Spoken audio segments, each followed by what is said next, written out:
Jai Sadgurudeo. Good morning to all of you. My name is Neha and I have joined this satsang from Wilmington, Delaware. Before we begin this session, I would like to bow down and offer my prayer to Swamiji. बार बार वंदन करो सदगुरुदेव हमार यहाँ वहाँ सब ठाम में महिमा पुरंपार शरण शरण मैं शरण हूँ हे गुरु बंदी छोड़ मोहे उबारो हे गुरु यह सो बार निहोर.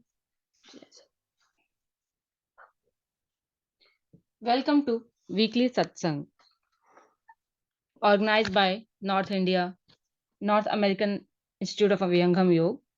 In the current times, our day-to-day life has become busy in fulfilling our physical and mental requirements and social responsibilities. In this fast-paced routine life, the requirements of the soul are often too forgotten. So, first of all, I would like to congratulate each one of you for taking some time from your busy schedule to fulfill the requirements of your soul through satsang. Recently, we have changed the format of this satsang to include yoga and breathing exercise so that wider audience can benefit it from these sessions. We will now move to the next segment where we will perform Yogasana. Before we begin, please read the disclaimer carefully. By participating in the activity, you agree and acknowledge and take responsibility of any such results. Yogasana are very helpful in keeping our body fit and healthy. We are very fortunate to get this human body. Human body is the only body which is capable of achieving salvation. In fact, salvation is the ultimate goal of human life. Vihangam Yoga provides the acknowledge, Vihangam Yoga provides the knowledge and guidance of Sadgurudeo that helps us achieve the goal. Please let us know if you are interested in knowing more about Vihangam Yoga and learn meditation techniques to get started in your spiritual journey. We have Sulabha Soniji from Vihangam Yoga family. She is from India, Mumbai, Maharashtra, who will be guiding us with yogasanas. I would like to now hand over to Sulbhaji. Over to you, Sulbhaji. Namaste everyone. Good morning. I hope everyone had a good day. Last week was beautiful. So coming to the next week, let's have a breathing. We'll learn different techniques of breathing. Okay? Let's begin with the session. Keep your hands in Dhyan Mudra. Place it on your chest. Sit straight. Make your spine straight. Roll down the shoulder. Inhale deeply. Exhale completely. Inhale. Exhale. Inhale. Exhale. Now focus on your Muladhara chakra. Slowly start chanting Om. Om.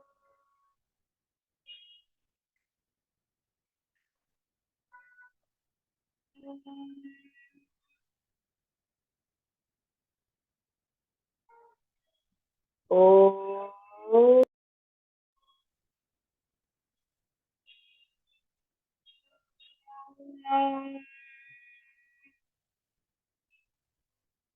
Om.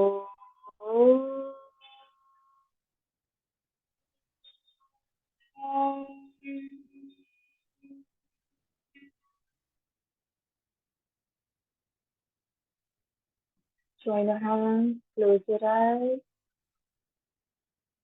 Let's begin with the prayer. Shulbha ji, your video is not visible.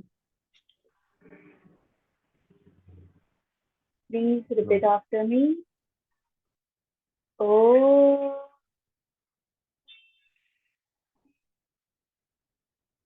Sahana Bhavatu.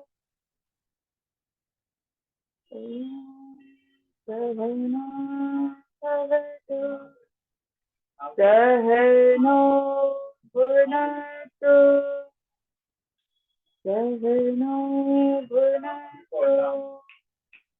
सह वीर्यं कर्वावहै सह वीर्यं कर्वावहै तेजस्विनावधीतमस्तु तेजस्विनावधीतमस्तु मा विद्विषावहै मा विद्विषावहै ॐ शान्ति शान्ति शान्ति. Rub your palms, make it warm. Once your palm is warm, place it on your eyes. A gentle smile on your face. Feel the warmness. Gently massage your face. Okay, so we have completed with the prayer. Let's begin with few techniques of breathing. So total there are 8 kind of pranayama and various kind of like breathing, like dog breathing. You can breathe like a rabbit. You can breathe like a lion. How they breathe. So various kind of breathings are there. But most important is 8 kind of pranayama. So today we will cover the 5 kinds of pranayama, which is main. Okay. So let's begin. First, how to sit. In each and every pranayama, you have to change your posture, like the sitting posture. Okay. So in Bhastrika, you will sit in Sukhasana. This is known as Sukhasana.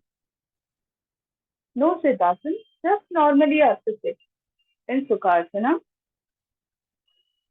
Inhale, take your hands up, open completely your palms. Exhale, down. Inhale up, exhale down. Inhale up, exhale down.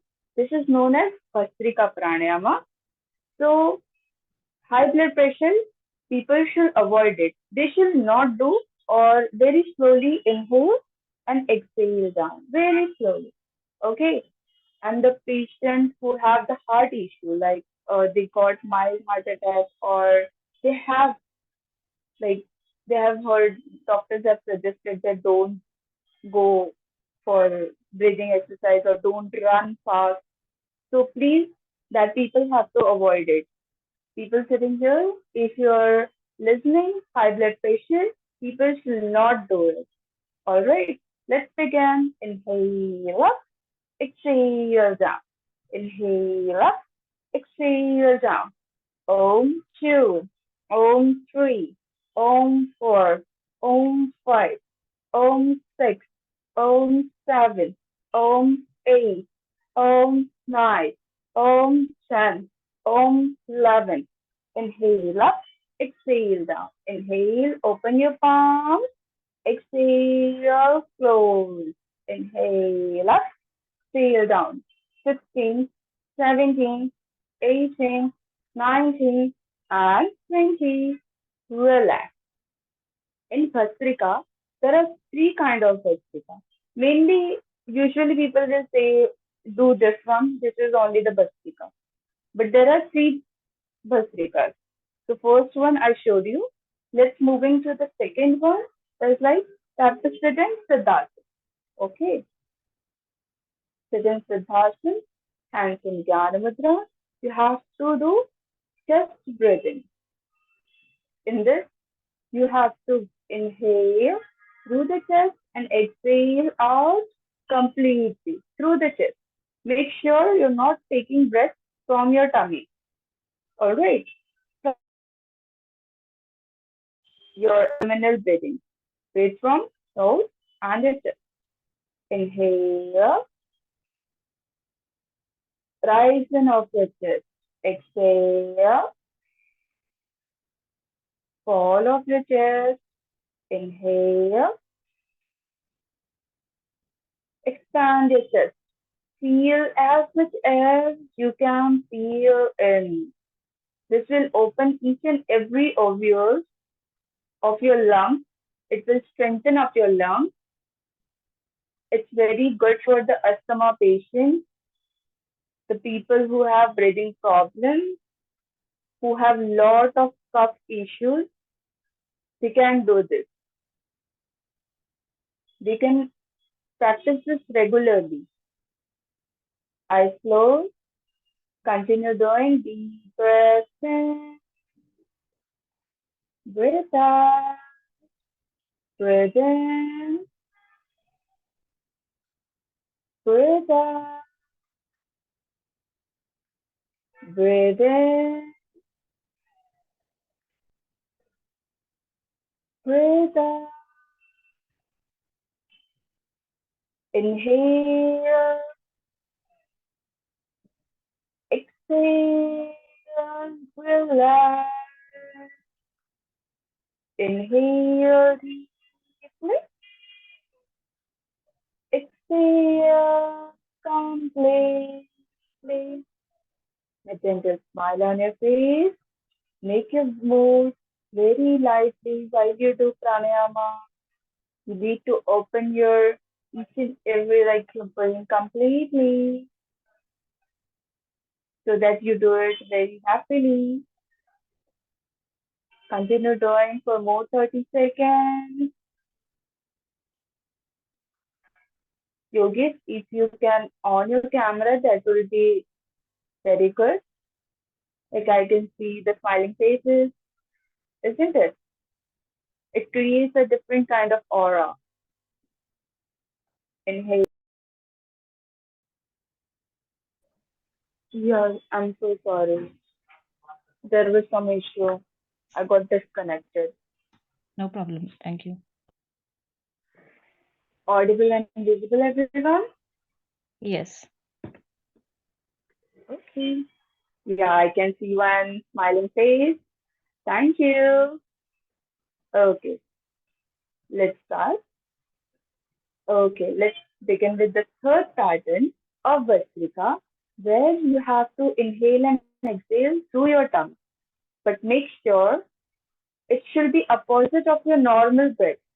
Like when you take normal breathing, what you do? Inhale, your tummy goes in. Exhale, tummy relaxes. So in this, you will do opposite.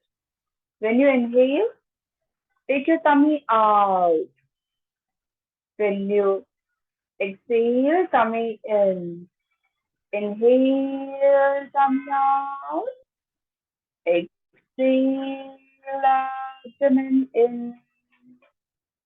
Inhale, abdomen out. Exhale, abdomen in. Inhale, abdomen out. Exhale, abdomen in. Inhale, abdomen out. Exhale, abdomen in. Hey yogis, focus on your breath. It will increase your focus, your patience, how you follow it. Remember, when you inhale, your abdomen should come out. With exhalation, abdomen in. It should be a pulse of normal breath. Inhale, abdomen out. Exhale, abdomen in. Inhale, abdomen out. Exhale, abdomen in. Relax. Take few deep breaths in. Breathe out. Like I have told earlier, after doing each and every asana or pranayama, you have to do particular time of relaxation, like for 30 seconds, for not more than 1 minute. But yeah, if you're doing advanced yoga, then you need one more minute break. Like 1 minute is not enough.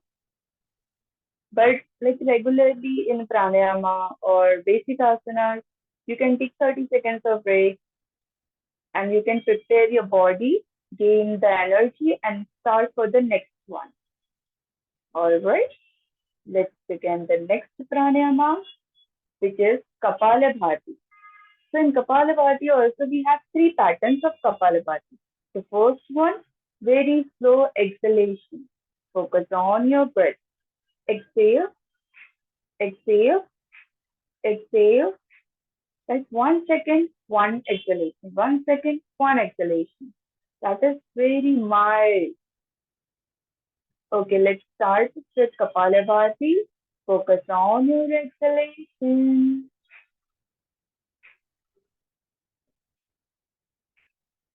Who have not completed your daily routine, so please do not do it. Avoid. Okay. People having high blood pressure, do it slow, continuously in all the three patterns. No need to speed up. 1 second, one exhalation. Normal. Heart patient, please do not hold your breath. And it will, okay, moving to the benefit of it, it's very good for diabetic patients. If anyone have the you know chances to have diabetes or who are suffering with diabetes, you can practice Kapalabhati. Like 5 minutes of Kapalabhati for 1 month. Forget about 1 month. Do a week and see changes within you. Then your memory power will increase. I don't say means completely you will like in a week you will be like, oh, I can remember everything. No, no, no. It's not like that. But yeah, like small things you forget. Short term memory. So that will not happen. It will boost up your remembering power. Very good for that. Keep on doing. Focus on each and every exhalation. The blockage of the nerve will open up. Each and every blockage, it increases the flow of your blood. More 30 seconds.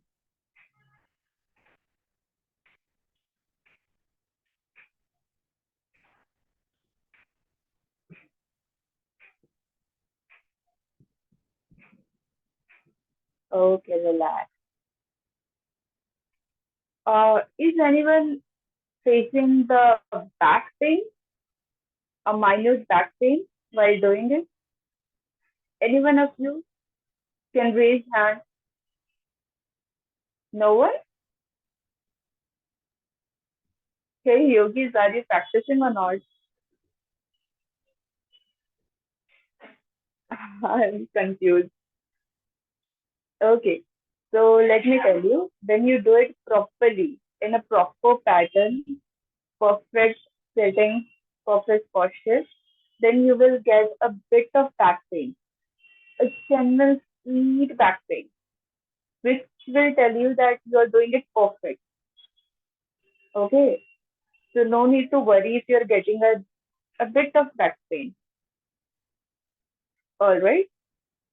But I don't get the You have so what does that mean? Am I not doing correctly? Yeah, something is missing out, or else your timing you have to increase, or something is missing out. Like Okay. you have to get a bit of vaccine, a bit, not much. While doing Make your spine sleep. Yes, while doing, or else you increase your time. Like I just took for 30 seconds, so you might not get in 30 seconds. Do for 1 minute or 2 minutes, and then experience the back pain. lower back Like pain. I'm telling you, yeah, lower back pain. Yes. So you can do it for a week and let me know the result. Like, are you getting or not? Like, what was the benefit you have got or not? You can just discuss it after like doing a week. Okay. Do it for around 5 minutes. All right, every day, 5 minutes. And okay, also remember, before doing pranayama, you don't have to eat or drink anything. Means anything for 30 minutes, proper 30 minutes, 30 to 45 minutes. And especially doing Kapalabhati. Okay? So you have to avoid before and after.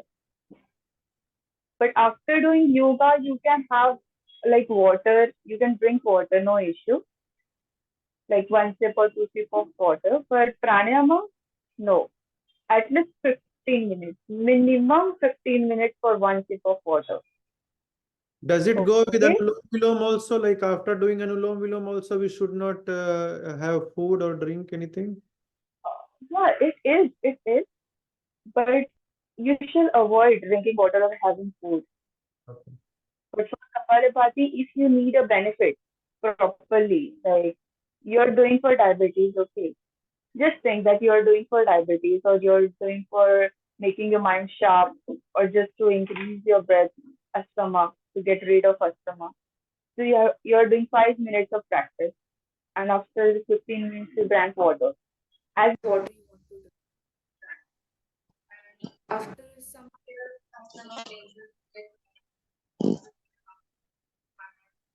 Your voice started breaking.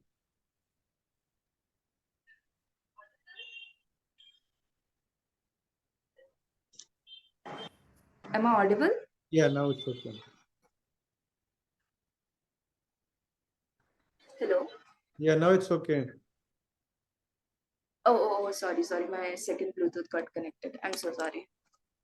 Yeah. So you have to avoid it.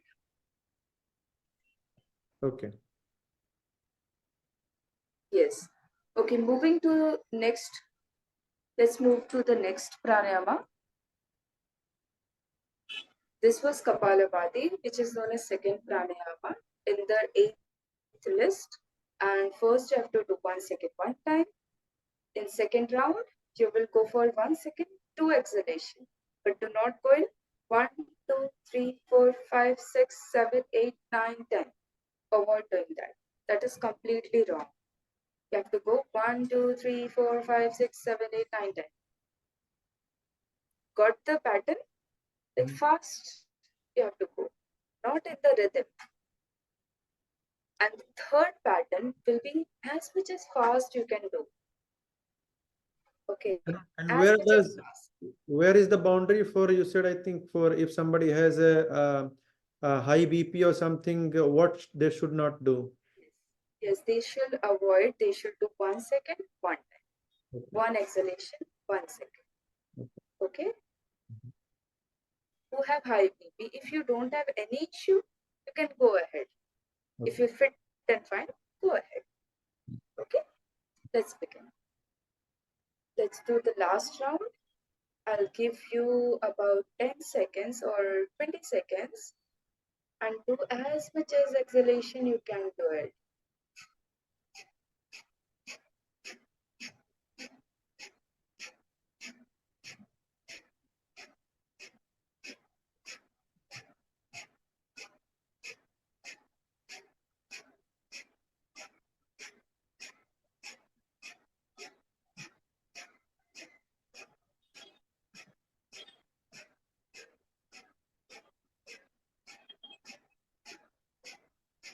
Relax.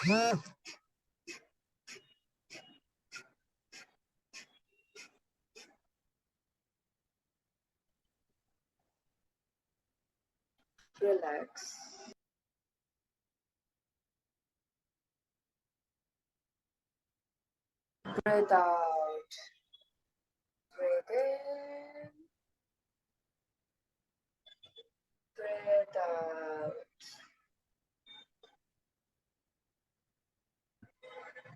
Relax yourself. So here we have completed with Kapalabhati. Moving to the next pranayama is Tribandha. Firstly, I will show you the alignment, how to do it, and then I will tell you the benefit of Tribandha. So everyone pay attention here. Inhale, touch your chin to the chest. With holding your breath, do not take any breath. Hold as much as you can. Exhale, relax. Okay? Inhale, hold your breath, touch your chin to the chest.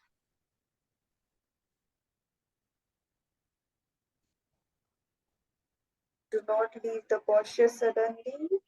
Avoid doing that.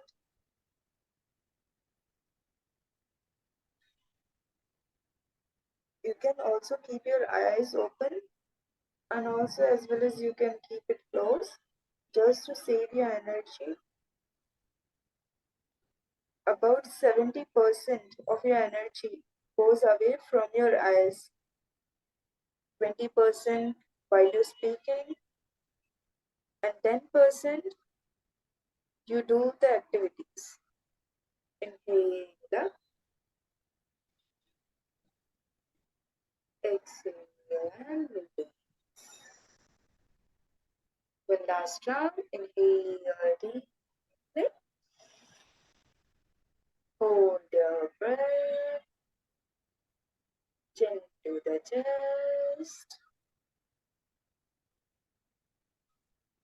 Hold yourself. Om Jam, Om 9, Om 8, Om 7, Om 6, Om 5, Om 4, Om 3, Om 2, Om 1.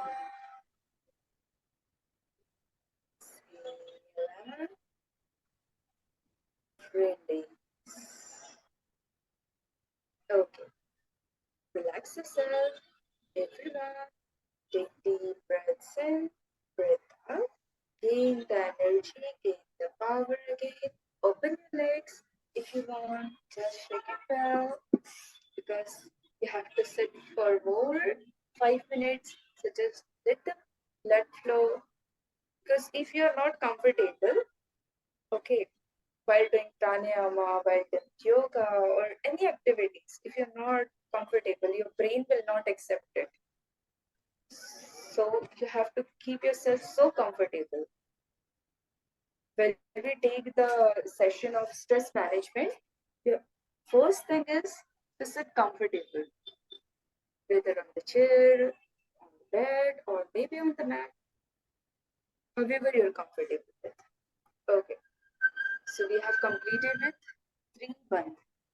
Let's begin with Uchiyar bandh, or even known as Ujjayi Pranayama. Anyone have heard about Ujjayi Pranayama? Anyone? Here? Yeah. Okay. Expected. Okay. Let's start. Okay. Let me show you how to do. So we have to inhale and exhale through the throat.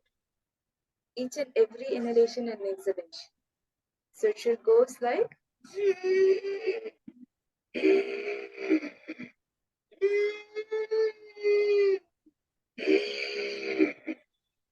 Can you listen to sound?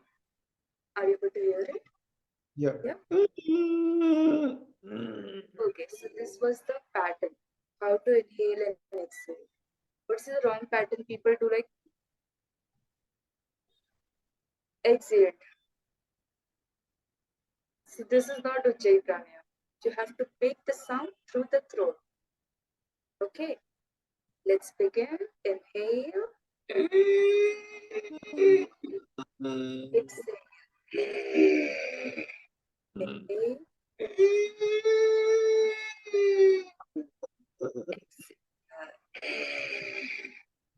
Keep on practicing for more 10 seconds. Benefit of Ujjayi pranayama. It is good for thyroid. In future, if you're going to get thyroid, that will be avoided. If you've heard about the thought, it is says like cure the disease before it will create issue for you. So it's for that. It's good for thyroid. It's very good for women. Okay, all the women's here, all the girls sitting here, it's very good for you guys. Like your voice will become very, very sweet. Okay, and boys, if in future you can get thyroid or problem related to throat, paining or some issue, or even the back related, a bit of pain, while you do sitting, studying, or sitting on the laptop or using the mobile phones, so that can be avoided by doing the Ujjayi pranayama. It is the additional like effects. Do it.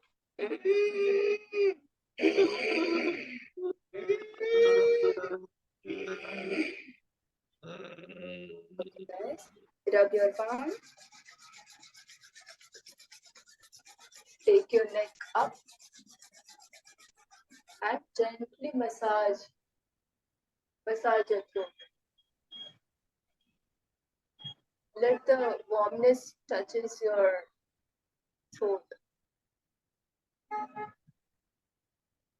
Relax your throat. Okay. So we have did Bhastrika, we have did Kapalabhati, we did Priman, Ujjayi Pranayama, and now it's time for Jalandhar Bandh. People who are suffering from digestive problem, they have lot of gastric problem, they are not having a daily routine properly, or when they eat something outside or oily, they start with loose motion. So it's good for them. Okay, let me show you how to do it. Keep your hands open, keep it on the thighs, lean your body a bit forward, a bit forward. Now inhale, touch your chin to the chest, and start movement in your tummy. Movement in your tummy. Forward, backward. Do not take breaths. Hold your breaths and do it. Forward, backward, forward, backward. Exhale and relax. Once again, it's very effective. Everyone can do, every single person sitting here. If you don't have any issue, you're fit and fine, then you can do this. Okay? Inhale. Hold the breath. Touch your chin to the chest. Start movement about 5 to 6 times. If you can do fast movement, that is well and good. If you're going slow, no issue. Continue doing.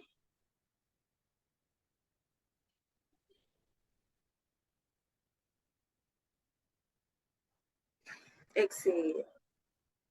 Once again, take a deep breath in. Lean your body forward. Touch your chin to the chest. Start movement.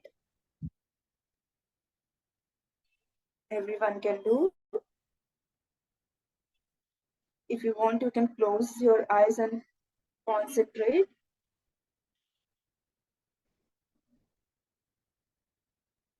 Exhale. Relax yourself. Take a deep breath in, breathe out, breathe in, breathe out. A gentle smile on your face. Remove all the tension. Focus and concentrate on the breath. We'll have 30 seconds of relaxation. Remove all the negative thoughts out of your mind. Exhale them out.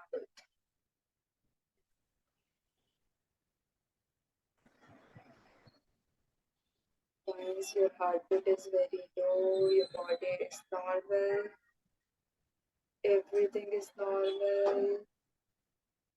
Make your spine straight, hands in Gyan Mudra. Place it on your thighs, roll down your shoulder. Start chanting Om. Focus on the Muladhara chakra or Agya chakra. Inhale.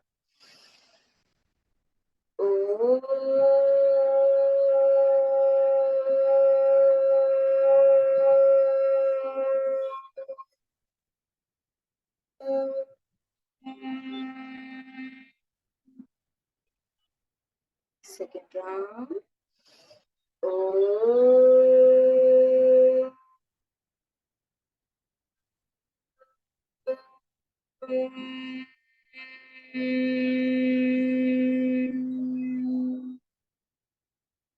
Feel the vibration while you chant Om. Third round. Om.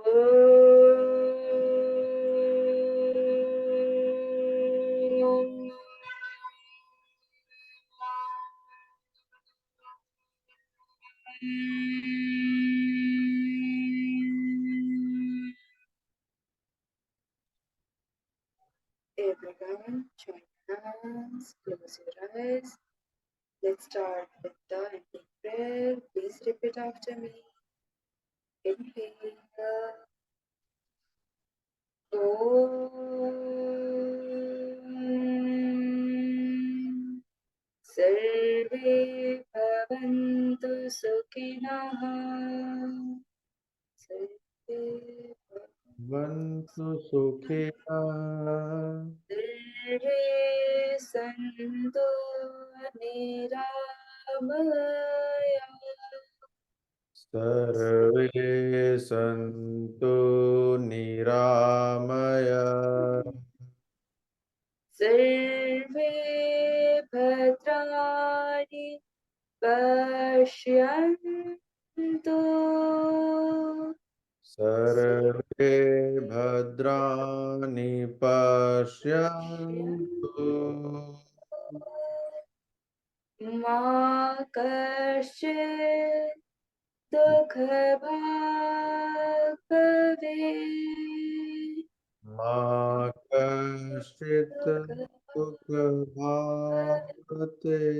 Om Shanti Shanti Shanti. Rub Om your arms together.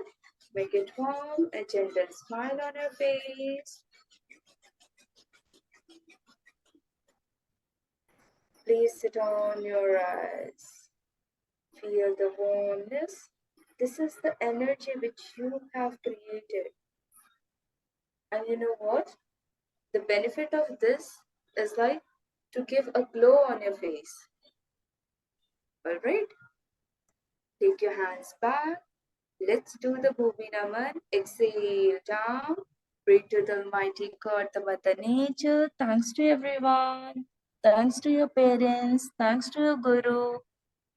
Thanks people around you. Inhale up. Thank you everyone. Have a great day. Have Thank a you. wonderful day ahead. Namaste. Jai Shankar. And also don't forget to do pranayama every day. Okay. If you have skipped in the morning, Do it before going to bed, alright? But do every day. Each and every single day, you have to do at least 1 or 2 the pranayama. Okay? Okay. Have a great day. See you next week. Thank you, Surabhaji, for guiding us through the yogasanas. Such simple posture can make a big difference in our well-being. Thank you again for guidance. You can reach out on the number shown at the bottom of screen to register for group yoga classes. We now move to the next phase of today's satsang to recognize warriors of the week. We all know what the best time to meditate in Brahm Muhurat between 3 a.m. and 5 a.m. But most of us are unable to take advantage of this time. To encourage all of us, NAIVY has started a WhatsApp group called Brahm Muhurat Warriors. Goal for participate to Brahm Muhurat meditation on their own and report status on the group by sending done as a message on the group. There is no session to join. If you are interested in joining the group, please let us know and we will send you the link. It's time to congratulate warriors of the week who have meditated in Brahm Muhurat every single day of the week.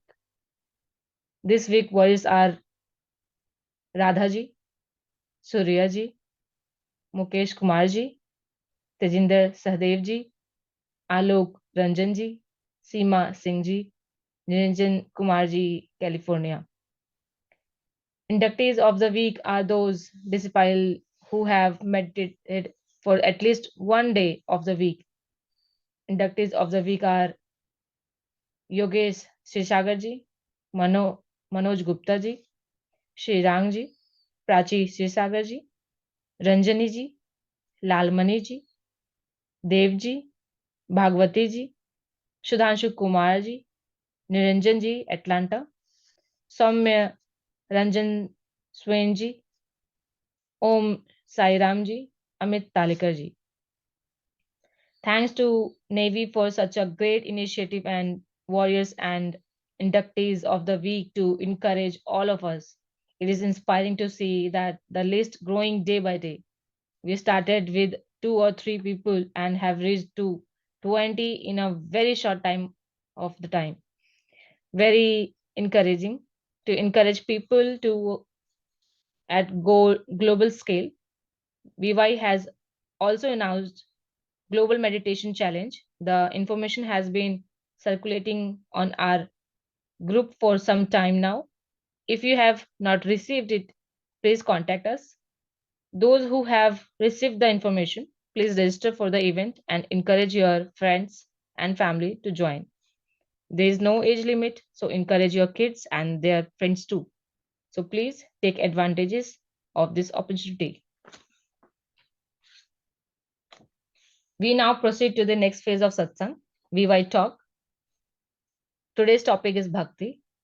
During this session, the speaker will attempt to walk us through his thoughts on what is Bhakti, is adoration, devotion, love, or something else. This will be interactive session, so please ask questions and share your thoughts and understandings. After the speaker is done, our speaker for today is Utkarshji. He has joined the session from Pittsburgh. He is Vihangam Yoga instructor and a true Sadgurudeo sevak. He always gives his time in prachar and his deep spiritual knowledge always alignment us in our weekly sessions. I would like to request Utkarshji take us through his bhav on bhakti. Over to you, Utkarshji. Jai Sadgurudeo, everyone. Nehaji, am I audible? Ji, you're audible. Perfect. Thank you very much for this opportunity. Just like to remember Sadgurudev. It's his knowledge. It's not mine, and it's my meager attempt to decipher, comprehend, and communicate the same. बार बार वंदन करो सदगुरुदेव हमार, यहाँ वहाँ सब ठाम में महिमा परम्पार।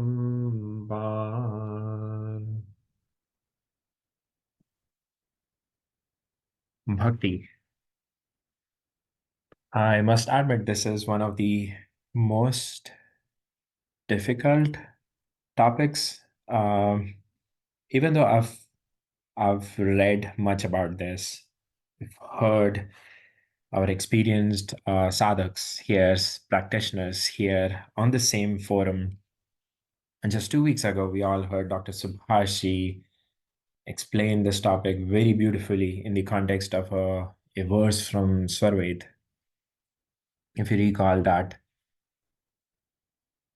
साधन मन के साथ है तब तक भक्ति नाही, निर्मल ऊर्ध्व प्रवाह में अमन भक्ति घट मान. I thought I walked away from that session very beautifully understanding it. But when it came time, when I got this opportunity to talk about bhakti today, I frantically tried to search for recordings that have covered this topic in ample detail. Many more experienced sadhaks, many more experienced practitioners. I am a disciples of Sadgurudeo. Because there was I think, a lack of confidence to fully understand a concept, especially around a state of mind. I should be able to accurately confirm if my state of being matches that emotion, that predisposition or not. And something like bhakti, which transcends so many levels, it has been a challenge. So I attempted to understand bhakti by trying to break it down, trying to identify the different characteristics, and what is the exhaustive list of components that could form bhakti? What are the key ingredients that need to be present in order for one to be in bhakti? So please bear with me as I try to share this journey of mine. So I started with ChatGPT-2 at some point yesterday. So there are several components of bhakti.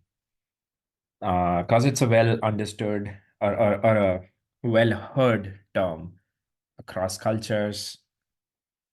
There's Bhakti Yoga, of course. The Bhagavad Gita has said, distinguished in two paths towards attaining the Supreme Being. One is Jnana Yoga, one is Karma Yoga, and the third one is Bhakti Yoga. There's a similar concept in Christianity too, and I'll touch upon this in a little bit. But the first component that came up was around adoration and unwavering respect towards the object of your bhakti, of your devotion.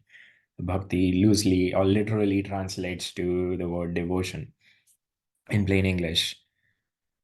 But is it just admiration? If I admire someone, can I still stand the test of nirantar ananya bhav? Nirantar means constant, and ananya is unchanging, unparalleled. Bhav is the thought, the state of being. Can merely adoration and respect towards my object meet that? It will fall short because adoration is towards, based on certain characteristics, certain states of being that we might be able to observe. So it helps get us started, but might not fully take us through what is needed. Devotion was the other big component. So that's a higher degree of adoration, in the sense that if I'm devoted to something, I'm fully committed to it. I fully stand behind its idea. Then I read Sadgurudeo's first verse in the 4th section and 3rd chapter of Svarved.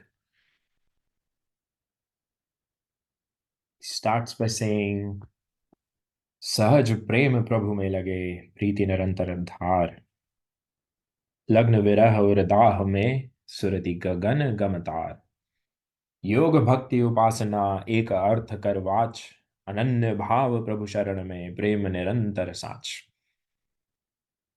What struck me was that Sadgurudev starts this chapter by saying that yoga, bhakti, and upasana, they are synonyms. एक अर्थ के वाचक शब्द है.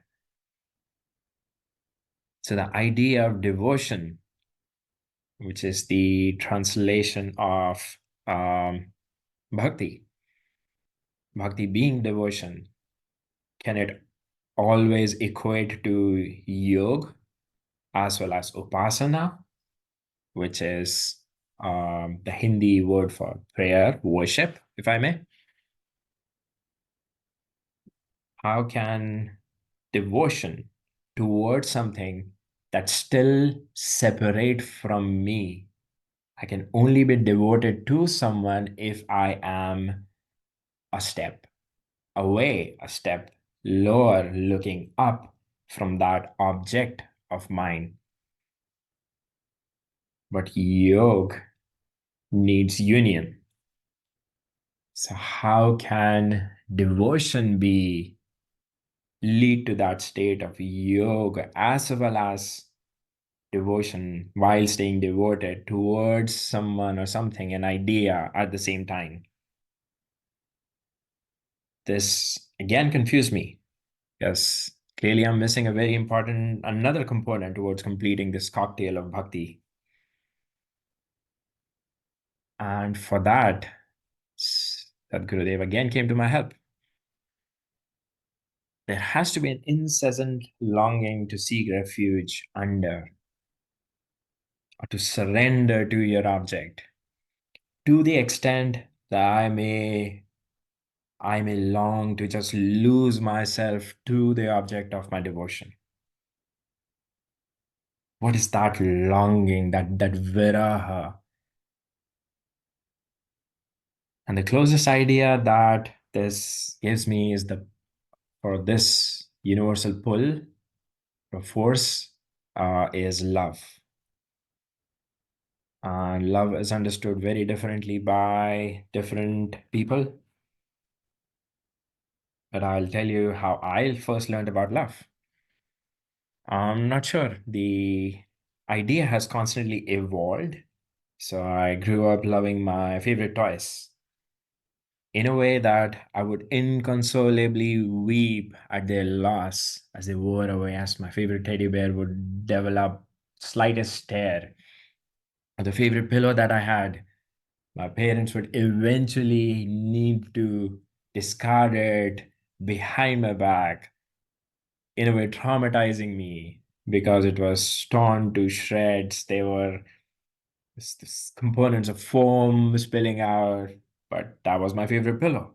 That was my sleeping buddy. So the idea of love, I feel like I had as starting or beginning to understand that idea as an attachment. Then the idea slowly evolved as my understanding towards how I feel towards my parents, my sibling, or even how I felt when I first decided that I needed to marry the love of my life. It kept evolving. My eyes kept opening. The capacity, I understood that my capacity to love keeps growing, has been growing. And even the day when I first became a father, it's like a new achievement was unlocked in the journey of love every time. But it has always been about affection and some sort of attachment. And we all hear about selfless love that is infinitely scalable. That is what true love is from the theoretical literary definition.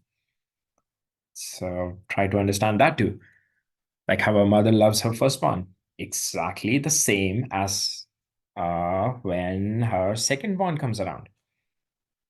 And this mother's capacity to love does not get divided if she were to have a third kid. She continue to love the third kid too equally compared to the first, how she loves the first and second one. The ability, the capacity to nurture, the capacity to materially shower a kid with time. Please note that's different from the capacity to love. The capacity is material. How much money, how much resources do the parents have? So a growing pool, the growing denominator would definitely split that pool. How much time do the parents have in a day? That would definitely get divided the more kids you have. How much energies do you have? How much patience do you have? So bear in mind, I'm not talking about that. Take that away. Love, the capacity to love is still the same.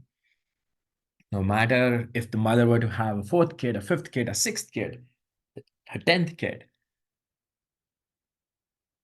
I'm sure many of you hailing from our Indian roots would know one or more of our ancestors, the grown-ups, grandparents, grandmothers who came from such joint, bigger families. So I felt like I am good to understanding what all make up this, what all elements make up this bhakti thing. Adoration and unwavering respect, check. Devotion, check. Love, selfless and scalable love, check, I feel. But that's a lot to maintain within us. Like, will I continue to love someone selflessly, unquestionably, regardless of even the apparently worst thing that they can do to me or to anyone else? Will it stand that time? And we read about many of these ideals of love, many idols who have lived their life in love, having been regarded as being in true bhakti in so many different forms, like Meera Ji's love towards Lord Krishna. She even, I believe, if I remember the story correctly, she did not hesitate to even consume poison, driven by that love. Because there were some complications involved, but she lived every breath of her life until the very last in love towards being uh, being the sweetheart to Lord Krishna. Then there's Hanumanji's bhakti towards Sri Ramachandraji. So here we see an embodiment of someone like a best friend being a bhakt, being in bhakti with his or her best friend. And we see parallels everywhere, like Jesus Christ's emphasis on the importance of love and devotion. I believe during my research, I turned that in Matthew 22:37, Jesus Christ was asked about, well, what was the greatest commandment. Jesus replied, love the Lord your God with all your heart and with all your soul and with all your mind. So all these ideas and affinity towards a form that we know are easy to comprehend. Things start getting complicated as life goes on. Like sometimes there's a It's so easy to forget that there might be a desire lurking beneath, deep beneath what we might see as bhakti. It is hard to stay blissful in bhakti when life gets tough, when there are so many challenges, when there's no time to even stay in bhakti, when life is full of fire drills, trauma, losses, tragedy, one after the other, when one simply does not have the mental state of mind or the biochemical uh, composition ready to stay positive. How can one continue to feel that love? And heck, the idea of the transition when love becomes driven, instead of being driven spontaneously with no driving force, just from your state of being towards the object of your love, it suddenly starts getting driven by desire. And then I come across parents, the well-meaning parents who knew how to selflessly love, but they kind of grow attached to their kids so much that they begin identifying the success of their own lives tied to the direction their kids' lives take, the direction, the decisions their kids make. How is the kid evolving? For some reason, those parents are getting driven by or start seeing the kids as an extension of their own life, which starts impacting because no one will ever meet your expectations in life. No other being is the same as you. So how can you expect another being, matter your firstborn child, your most favorite son, your most ideal kid, meeting each and every benchmark that you have set unknowingly in your mind? This is what threw me off. And then, through the journey of meditation, through the journey of spirituality, things get even more clear. When we begin traveling inward, all of our affinity and attraction, our love, bhakti, devotion, adoration was to a specific form, a form that we recognize, form that we could easily imagine, like the different gods and goddesses, devis or devatas. Bear in mind, that's not the same idea as the supreme being, the one God, the supreme consciousness. But we have affinity, we have love towards so many ideas. And it's easy to visualize when we close our eyes, easy to visualize the form of, say, how Jesus Christ looks, how lovingly he's gazing at me, how Hanumanji is gazing at me, rescuing me from so many muddles in my time. But what happens then when we realize that we don't even know our own true form? Our form is still localized at a point. And through sadhana, Sadgurudeo has clearly described that's one of the milestones. We hit self-realization first. We see our own true form. First, we see our mind. Then we grow past it, go past it, and we see our own true form. That true form is still localized in to a certain point in space-time. We are not this body, but merely an inhabitant. As Sadgurudeo so clearly says, आप शरीर नहीं हैं, आप शरीरी हैं. You live in this house, you do not become the house. You do not start identifying yourself as the house.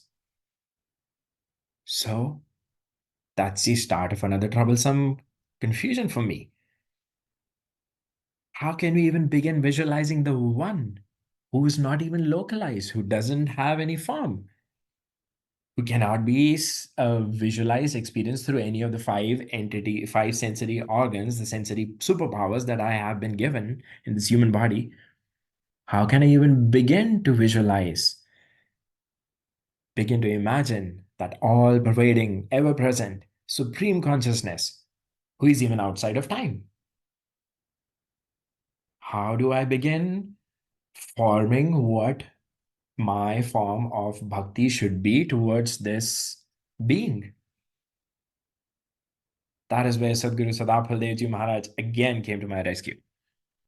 He gives us one beautiful example in Swarved that gave me more ideas. So let's try to quickly visualize what bhakti is and what it is not through a few examples. अनुराग अनुरक्त पर प्रेम निरत निष्काम mean जीवन जिमिनीर है भक्ति अचल सत्य नाम. Can you say that a fish loves water that it lives in? I think the fish realizes that it's surrounded by love always, and it loves the medium it lives in, it breathes in. Not until the first moment of its separation arises. So it accidentally gets caught in a net and is pulled out of the water. Won't you think that is the moment it starts realizing how much this water meant to me? Just try to visualize the same and ask yourself, do we love the oxygen in this air all around us?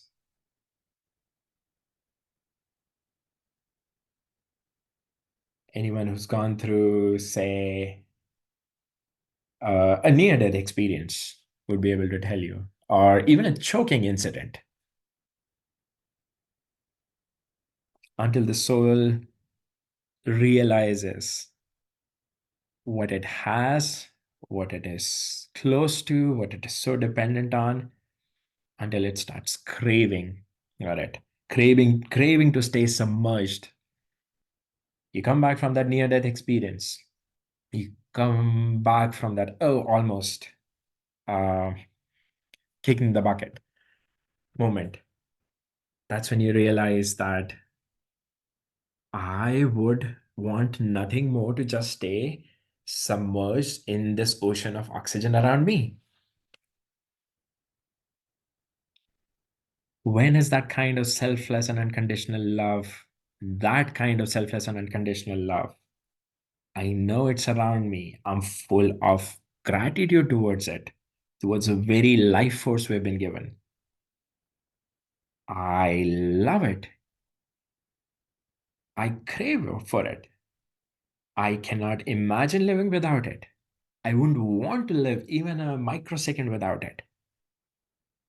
That kind of selfless and unconditional affinity and love, that begins to grow when the focus of the soul, our surati, the jiva's surati, turns inward.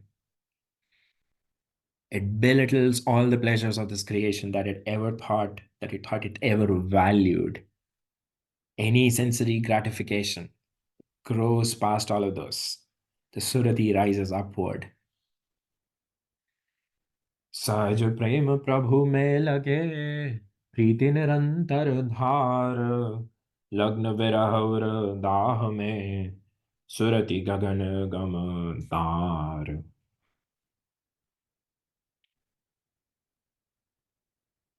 Going past all that we knew or that we thought was happiness to us, or was what, for example, the biggest achievement of my life was. Once we grow past anything that exists in this physical and start seeing through the eyes of my surati, of our surati, soul's conscious focus, the Atman, the self, we start thinking at the level of the self, that's when the soul surati reaches the Almighty and finally gets a taste of what it had been craving throughout this long separation. It is then, after establishing, in this doha Sadgurudeo is trying to convey, it is then, only after establishing an unwavering and steadfast yoga, with that entity is when the soul will know that it is in unhampered bhakti. So bhakti is that end state of being. In the interest of time, I will pause here. I have much to babble about as I strain my very limited comprehension of what is ultimately a subject of meditative experience. Bhakti is not just song and dance. Bhakti is not just being in love with the idea of God. It's much more than that, which is where Sadgurudeo keeps stressing us. Let's keep focusing on this. Let's keep meditating and try to experience what Sadgurudeo has described. I'm sorry if I made any mistakes. Please feel free to correct. Back to you, Nehaji. Jai Sadgurudev. Thank you, Utkarshji. I would like to request. I would like. One second.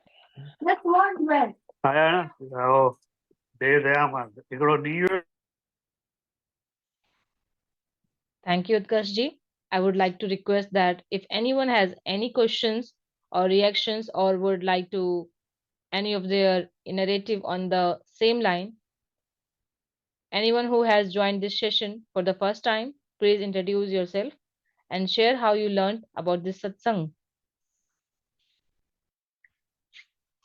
Now we have reached the last phase of today's satsang.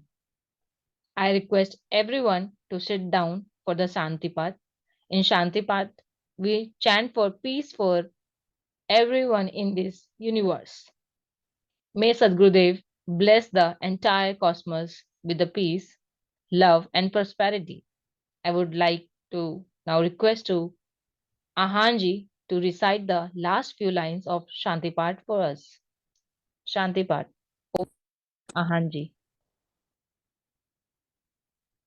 हे प्रभु शांति स्वरूप हो, शांति शांति में शांति, शांति शांति जन शांति हो, पूर्ण शांति में शांति।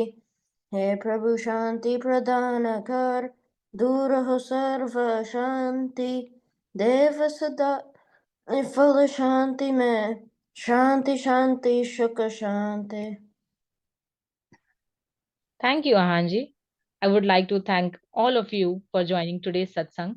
I encourage everyone to ponder upon the topic we discussed today. Special thanks to Sulbhaji, Utkarshji, Ahanji, our coordinators, and all the participants for their active participation and for the team behind this for organizing and coordinating this satsang. I pray to Sadgurudev for peaceful and spiritual week ahead for all of us.